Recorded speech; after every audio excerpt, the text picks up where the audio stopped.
Hello student, आज का हमारा टॉपिक है त्रिपक्षीय संघर्ष, जिसमें हम पाल, गुर्जर प्रतिहार और राष्ट्रकूट के बारे में जानेंगे। ये हमारा 7th एसएसटी में हिस्ट्री का चैप्टर नंबर 3 है और हम वेरी शॉर्ट क्वेश्चन आंसर के द्वारा पूरे चैप्टर की दोहराई करेंगे। ठीक है, फर्स्ट क्वेश्चन है हमारा कि कन्नौज के लिए त्रिपक्षीय संघर्ष में कौन कौन से वंश शामिल थे। त्रिपक्षीय, ये त्रि मतलब होता है तीन पक्ष। कौन कौन से थे? एक था पाल, गुर्जर प्रतिहार और राष्ट्रकूट।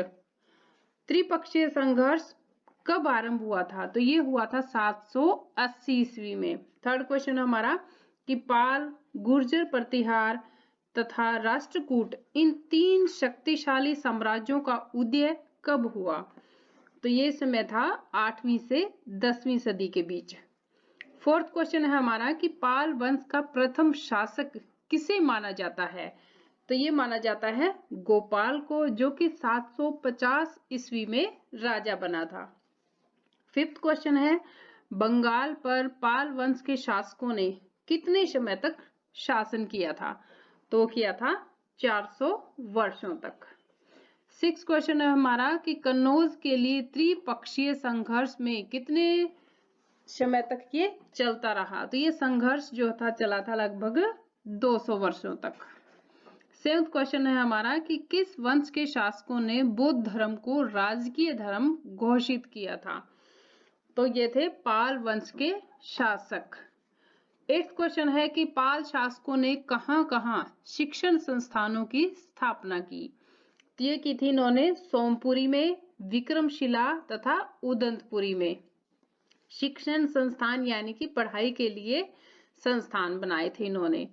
नाइन्थ क्वेश्चन है कि किस विश्वविद्यालय को पाल शासकों ने आर्थिक सहायता दी थी? आर्थिक सहायता का मतलब होता है धन दौलत, पैसा देना, जिससे उस विश्वविद्यालय की मरम्मत वगैरह का या कुछ एक्स्ट्रा सुविधाओं का कार्य हो सके। तो ये था नालंदा विश्वविद्यालय। 10th नंबर क्वेश्चन है कि पाल शासकों के समय शिक्षण संस्थानों में किन किन देशों से बच्चे या विद्यार्थी पढ़ने आते थे? तो ये आते थे चीन, बर्मा, थाईलैंड, श्रीलंका व दक्षिण पूर्व एशिया के देशों से। कौन से? चीन, बर्मा, थाईलैंड, श्रीलंका व दक्षिण पूर्व एशिया। 11 नंबर क्वेश्चन है कि विद्वान संध्याकर नंदी ने किस ग्रंथ की रचना की थी? तो इन्होंने ग्रंथ लिखा था रामचरित। 12 नंबर क्वेश्चन है जीमूत वाहन द्वारा रचित 2 ग्रंथों के नाम बताएं। तो ये है, पहला है कला विवेक और दूसरा है व्यवहार मात्रक। 13 नंबर क्वेश्चन है कि प्रसिद्ध ग्रंथ रोग निदान किसके द्वारा लिखा गया है? तो ये लिखा है माधव द्वारा, माधव ने लिखा है इसको। 14 नंबर क्वेश्चन है कि गुर्जर प्रतिहारों की गणना किसमें की जाती है? राजपूतों के प्रसिद्ध वंश में। 15 नंबर क्वेश्चन है महमूद गजनी ने कन्नौज पर आक्रमण कब किया था? तो 1018 ईस्वी में। 16 नंबर है हमारा कि पाल वंश को किसने और कब नष्ट किया? तो पाल वंश को नष्ट किया था मोहम्मद गोरी के सेनापति ने 1197 ईस्वी में, यानी कि 1197 ईस्वी में किसने किया था? मोहम्मद गोरी के सेनापति ने।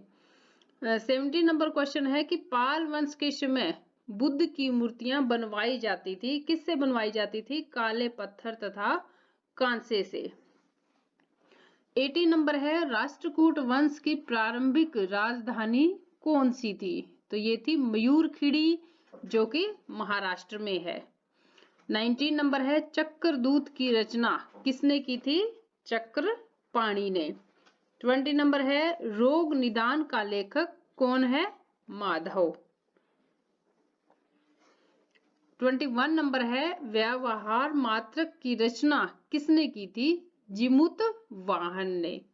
22 प्रतिहार वंश के लोग राजस्थान के किस कबीले से संबंध रखते थे? गुर्जर कबीले से। 23 नंबर है कि किस विद्वान के अनुसार प्रतिहार वंश की उत्पत्ति अग्निकुंड से हुई है? तो किस विद्वान के अनुसार? चंद बरदाई। 24 नंबर है कि गुर्जर प्रतिहारों की कितनी शाखाएं थी? तो ये थी 3 शाखाएं। कौन कौन सी थी? भृगुकच्छ जो कि बड़ौद से संबंधित थी, मंडोर जो कि राजस्थान से संबंधित थी, और उज्जैन। यहाँ उज्जैन शाखा जो थी ये सबसे महत्वपूर्ण थी क्योंकि इसी शाखा ने त्रिपक्षीय संघर्ष में भाग लिया था। 25 नंबर है मंडोर यानी कि राजस्थान शाखा जो है वो किस वंश से संबंधित है? तो ये गुर्जर प्रतिहारों के वंश से संबंधित है। 26 नंबर है कला विवेक की रचना किसने की थी? जिमुत वाहन ने। ग्वालियर अभिलेख में आदिवराह किसे कहा गया है? मिहिर भोज को। 28 नंबर है प्रभास मिहिर भोज को किस अभिलेख में कहा गया है? दौलतपुर अभिलेख में। 29 नंबर है गुर्जर प्रतिहार वंश का सबसे शक्तिशाली शासक कौन था? मिहिर भोज। तो ये ऊपर के जो तीनों क्वेश्चन है 27, 8 और 9 ये तीनों आपस में कनेक्ट है एक दूसरे से। देखो गुर्जर प्रतिहार वंश का सबसे शक्तिशाली शासक मिहिर भोज, और मिहिर भोज को दौलतपुर अभिलेख में प्रभास कहा गया है और ग्वालियर अभिलेख में आदिवराह कहा गया है। 30 नंबर है कि राष्ट्रकूट वंश की कितनी शाखाएं थी? तो इसकी भी 3 ही शाखाएं थी, मानयूर, अलिचपुर और मान्यखेत। तो राष्ट्रकूट वंश की सबसे महत्वपूर्ण शाखा कौन सी थी? मान्यखेत। 32 नंबर है राष्ट्रकूट वंश का संस्थापक कौन था? तो ये था दंती दुर्ग जो कि 742 ईस्वी में 742 ईस्वी में। 33 नंबर है एलोरा के कैलाश मंदिर का निर्माण किस शासक ने करवाया था? तो ये करवाया था कृष्ण प्रथम ने जो कि एक राष्ट्रकूट शासक था। 34 नंबर है राष्ट्रकूट काल में एकल चट्टान को काटकर कौन सा मंदिर बनवाया गया था? यानी कि एक पूरी बड़ी चट्टान थी उसी को काटकर तराश करके एक मंदिर बनवाया गया था, तो वो था कैलाश मंदिर, एलोरा का ही। ऊपर वाले क्वेश्चन से रिलेट है ये और इसे कृष्ण प्रथम ने बनवाया था। 35 नंबर है हमारा कि राष्ट्रकूट वंश का अंत किसने किया था? तो ये किया था तैल द्वितीय ने 973 ईस्वी में, और तैल द्वितीय जो है चालुक्य शासक था। 36 नंबर है राष्ट्रकूट वंश का अंतिम शासक कौन था? करक द्वितीय। राष्ट्रकूट शासन में गांव के मुखिया को क्या कहते थे? महतर। राष्ट्रकूट शासन व्यवस्था में परम भट्टारक किसे कहा जाता था? तो ये कहा जाता था राजा को। 39 नंबर है राष्ट्रकूट शासन व्यवस्था में राष्ट्रपति किसे कहा जाता था? राष्ट्र के प्रधान अधिकारी को। 40 नंबर है राष्ट्रकूट में आय साधन भूमि कर को क्या कहा जाता था? यानी कि राष्ट्र की जो आय का आमदनी का इनकम का जो सोर्स था वो क्या था?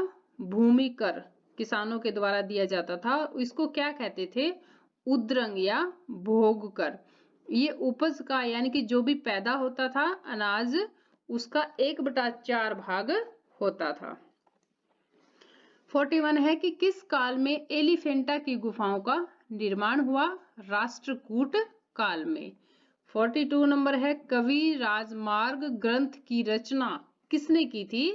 अमोघ वर्ष ने। ये भी एक राष्ट्रकूट राजा था जिसे साहित्य में रुचि थी और इसी ने कवि राजमार्ग ग्रंथ की रचना की।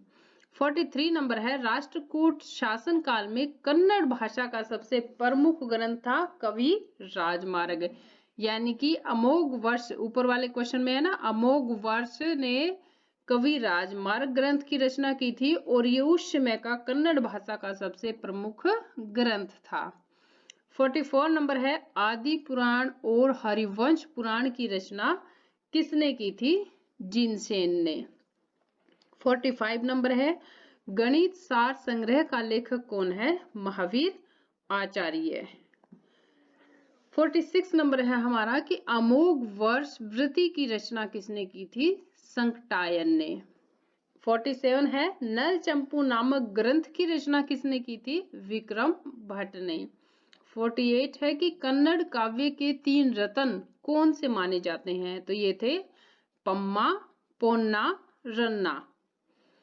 49 नंबर है कि पाल वंश के बाद किस वंश ने स्थान ले लिया था? तो ये था सेन वंश ने। यानी कि पाल वंश के अंत के बाद सेन वंश जो है वो प्रमुख था। पाल वंश का अंत किसने किया था? सेन वंश ने। 50 नंबर है कि राष्ट्रकूट के प्रदेशों पर किसने अधिकार कर लिया था? चालुक्यों ने। 51 है राष्ट्रकूट शासक किस धर्म को मानते थे? हिंदू धर्म को। 52 है विक्रमशिला शिक्षण संस्थान की स्थापना किस वंश के शासकों ने की थी? पाल वंश के शासकों ने।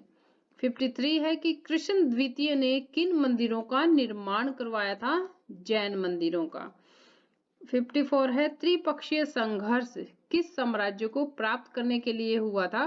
कन्नौज। और 55 है पाल, गुर्जर प्रतिहार और राष्ट्रकूट के आपसी युद्ध को क्या कहा गया है? त्रिपक्षीय संघर्ष। त्रि मतलब तीन ही अलग अलग वंश थे, इनमें आपस में कन्नौज के लिए युद्ध हुआ। कितने टाइम? लगभग 200 वर्षों तक। 56 नंबर है ग्वालियर प्रशस्ति के अनुसार अरबों की सेना को किसने हराया था? नागभट्ट प्रथम ने ग्वालियर संग्रहालय में स्थित सुरसुंदरी नामक महिला की मूर्ति जो है वो किस वंश ने बनवाई थी? गुर्जर प्रतिहार वंश ने। 58 नंबर है महाराष्ट्र की विजय के बाद दंती दुर्ग ने किस उपाधि को धारण किया था? तो वो थी महाराजा धीराज की उपाधि। 59 नंबर है कि दंती दुर्ग ने चालुक्य शासक कीर्तिवर्मन द्वितीय को कब पराजित किया था? 752 ईस्वी से 753 ईस्वी में। और 60 नंबर क्वेश्चन है हमारा कि त्रिपक्षीय संघर्ष का क्या परिणाम हुआ?